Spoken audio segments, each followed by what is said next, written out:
नमस्कार दोस्तों, मेरा नाम है मनीष कुमार सिंह और आप देख रहे हैं 4 PM महाराष्ट्र।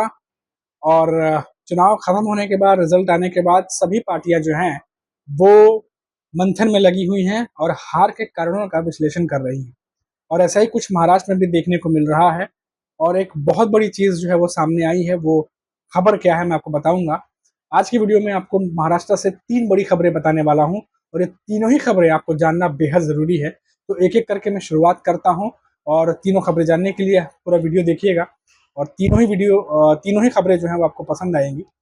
पहले शुरुआत करता हूं मैं शरद पवार की जो एनसीपी है उनसे। और मैं आपको बता दूं कि शरद पवार की एनसीपी है वो चुनाव आयोग में अब शिकायत करने जा रही है। एक ऐसी खबर आई है सामने जो आप सुनेंगे तो आपको भी बड़ी अटपटी सी लगेगी। सतारा में बीजेपी की तरफ से कैंडिडेट खड़े थे और शरद पवार की जो एनसीपी है उनकी तरफ से भी कैंडिडेट खड़े थे। दोनों के बीच में कड़ा मुकाबला था। और कैंडिडेट कौन थे मैं आपको बताता हूँ। शशिकांत जयवंत राव ये खड़े थे शरद पवार की एनसीपी की तरफ से और उदयन राजे भोसले खड़े थे बीजेपी की तरफ से। अब हुआ ये है कि जो जयंत राव हैं, शशिकांत जयंत राव, वो हार गए हैं वहां से। और जिनसे हारे हैं उदयन राजे, हारने का जो डिफरेंस था वो 32,000 वोट्स था। अब सुनने में आया है, जो खबर आ रही है कि जो वहां पे एक निर्दलीय लड़ रहे थे उनका चुनाव चिन्ह जो है वो शरद पवार की एनसीपी से मिलता जुलता चुनाव चिन्ह था, जिसकी वजह से वोटरों के बीच में कंफ्यूजन हुआ। और जो वोट शरद पवार की एनसीपी को मिलने चाहिए थे वो वो निर्दलीय जो लड़ रहे थे उनके खाते में वो वोट चले गए। अब इस बात को लेकर के शरद पवार की एनसीपी जो है वो चुनाव आयोग में कंप्लेंट जो है वो दर्ज कराने वाली है, शिकायत करने वाली है कि आखिर ऐसा मिलता जुलता चुनाव चिन्ह उन्हें क्यों दिया गया और वोटरों के बीच में जो है ये कंफ्यूजन की स्थिति क्यों पैदा की गई। और इसका सबसे बड़ा कारण मैं आपको बता रहा हूँ। इसमें जो निर्दलीय लड़ रहे थे उनको 37,000 वोट पड़े हैं। जो निर्दलीय लड़े थे उनको 37,000 वोट पड़े हैं। और यहाँ पर जो एनसीपी के जो प्रत्याशी थे और बीजेपी के प्रत्याशी थे, दोनों के बीच में जो हार का डिफरेंस है वो सिर्फ 32,000 वोट्स का है। तो ये सतारा की सीट पर यह खबर आ रही है और ये जो विश्लेषण जो किया है शरद पवार के एनसीपी ने, अब इस चीज को लेकर के वो चुनाव आयोग का दरवाजा अब खटखटाने वाले हैं।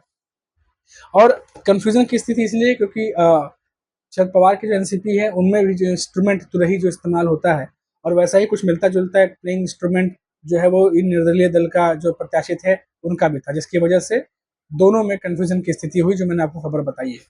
अब बढ़ते हैं आगे और बात करते हैं और एक बड़ी खबर की। दूसरी बड़ी खबर है प्रफुल्ल पटेल से संबंधित। प्रफुल्ल पटेल जो है उन पर आपको पता ही है कि मनी लॉन्ड्रिंग को लेके, पैसों की हेराफेरी को लेकर के जो है वो कई सारे केसेस चल रहे थे, उन पर कई सारे जांच चल रही थी। अब कोर्ट की तरफ से उन्हें राहत दे दी गई है और साथ ही साथ तकरीबन 180 करोड़ की जो उनकी प्रॉपर्टी थी, जो फ्लैट्स थे, जो मकान थे, वो भी उन्हें वापस कर दिए गए हैं। और ये भी कहा गया है कोर्ट की तरफ से कि जो केस बने थे ईडी की तरफ से, जो चल रहे थे, वो उसमें कुछ दम नहीं था और उसको जो है हटा दिया गया है। अब आप सोचिए कि जब अजीत पवार, इसमें सोचने वाली बात यह है कि जब अजीत पवार की एनसीपी में वो जब आए और सरकार बनी, उसके बाद से प्रफुल्ल पटेल जो हैं उन पर केसेस जो है वो चल रहे थे और अब जो है वो हट गए हैं। लेकिन 2019 में जब वो गठबंधन के साथ नहीं थे तब उन पर ये केस चल रहे थे। और कई सारे खबरें आज भी गूगल पे अवेलेबल हैं कि किस तरीके से उन पर जांच किया गया और किस किस तरीके से जो पैसा है उसके लेन देन को लेकर के अंडरवर्ल्ड का भी नाम सामने आया।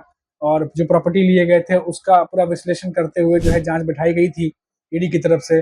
2019 में भी कई सारी खबरें आई थी, 2021 में भी आप देख सकते हैं कि बहुत सारी रिपोर्ट सामने आई थी।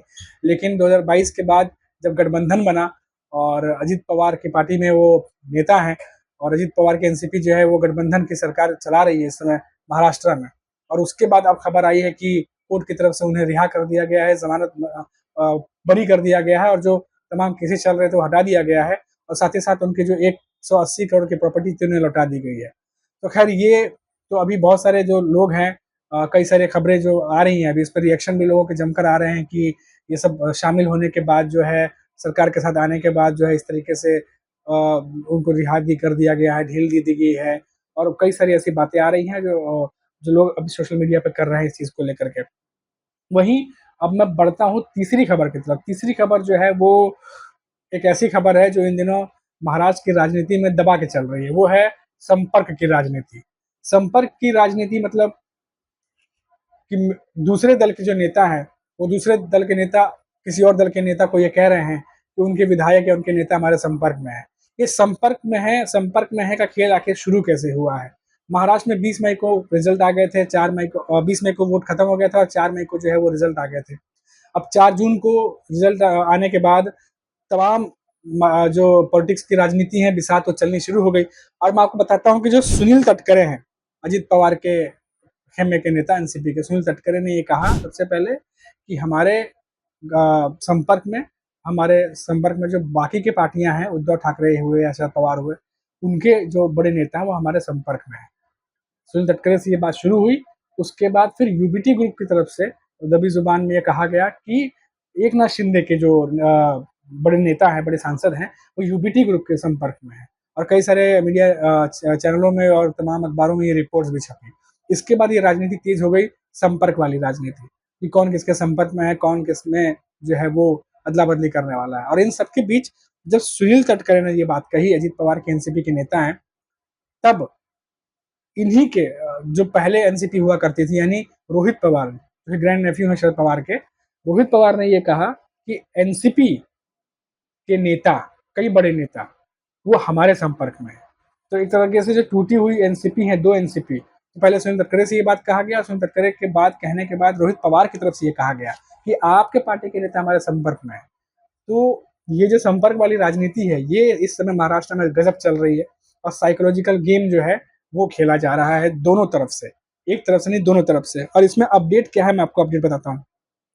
अब जो रमेश मस्के जो है वो थाने से इस बार जीत गए हैं, एकनाथ शिंदे के पार्टी से हैं वो, और इस बार प्रत्याशी के रूप में वो खड़े थे। और राजन विचारे जो यूपीटी ग्रुप के मौजूदा सांसद थे पहले, अभी हार गए हैं वो, और वहां से ये नरेश मस्के जो है वो जीत गए हैं। अब नरेश मस्के जो है उन्होंने कहा है कि हमारे संपर्क में यूपीटी ग्रुप के बहुत सारे विधायक हैं, और बाकी पार्टी के जो विधायक हैं वो भी हमारे संपर्क में हैं।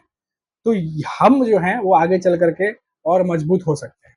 अब नरेश मस्के की तरफ से ये बात कही गई है, तो आप सोचिए कहाँ अजीत पवार की एनसीपी के नेता सुनील तटकरे से बात शुरू हुई थी, फिर यूबीटी ग्रुप की तरफ गया, फिर वहां से जो है एनसीपी, जो शरद पवार की एनसीपी है, वहां से रोहित पवार जो है उनकी तरफ गया, और अब नरेश मस्के जो है यूपीटी ग्रुप की, उन्होंने कहा। तो ये दोनों तरफ से जो 2 शिवसेना बन चुकी है, 2 एनसीपी बन चुकी है, दोनों साइड से जो है संपर्क की राजनीति चल रही है। अब इसमें कौन झूठ बोल रहा है, कौन सच बोल रहा है, और कौन माइंड गेम खेल रहा है, साइकोलॉजिकल गेम खेल रहा है, दबाव की राजनीति बनाने की कोशिश कर रहा है, ये तो खैर अभी कुछ दिनों में मालूम चली जाएगा, जब सरकार बनेगी दिल्ली में क्लियरली, और उसके बाद फिर महाराष्ट्र में किस तरीके से खेल शुरू होता है, कौन सी पार्टी को नेता छोड़ के किस पार्टी में जाते हैं, जब ये शुरू होगा ये सब, और होने वाला है ये, मैं आपको बता रहा हूँ, क्योंकि विधानसभा चुनाव जो अक्टूबर में होने वाले हैं, उसके मद्देनजर बहुत सारा इनसिक्योरिटी इस समय विधायकों में है, बहुत सारा जो है डर, वो इस समय लोकसभा में जो हुआ है सब कुछ, उसको लेकर के उनके दिमाग में चीजें बैठी हुई हैं। तो विधानसभा चुनाव से पहले आप देखिएगा कि कई सारे नेता जो हैं वो दल बदल की राजनीति में शामिल हो सकते हैं, और पार्टी छोड़ के एक दूसरे में शामिल हो सकते हैं। जब ये होगा तो मालूम चलेगा कि जो संपर्क की राजनीति महाराष्ट्र में चल रही है, इसमें सही कौन बोल रहा है और झूठ कौन बोल रहा है। तो ये 3 बड़ी खबरें थी जो मैंने आपको महाराष्ट्र से बताई हैं, और फिर लौटूंगा तो बात करूंगा किसी और बड़ी खबर पर। तब तक के लिए आप देखते रहिए 4 PM महाराष्ट्र, और मुझे दीजिए इजाजत। नमस्कार।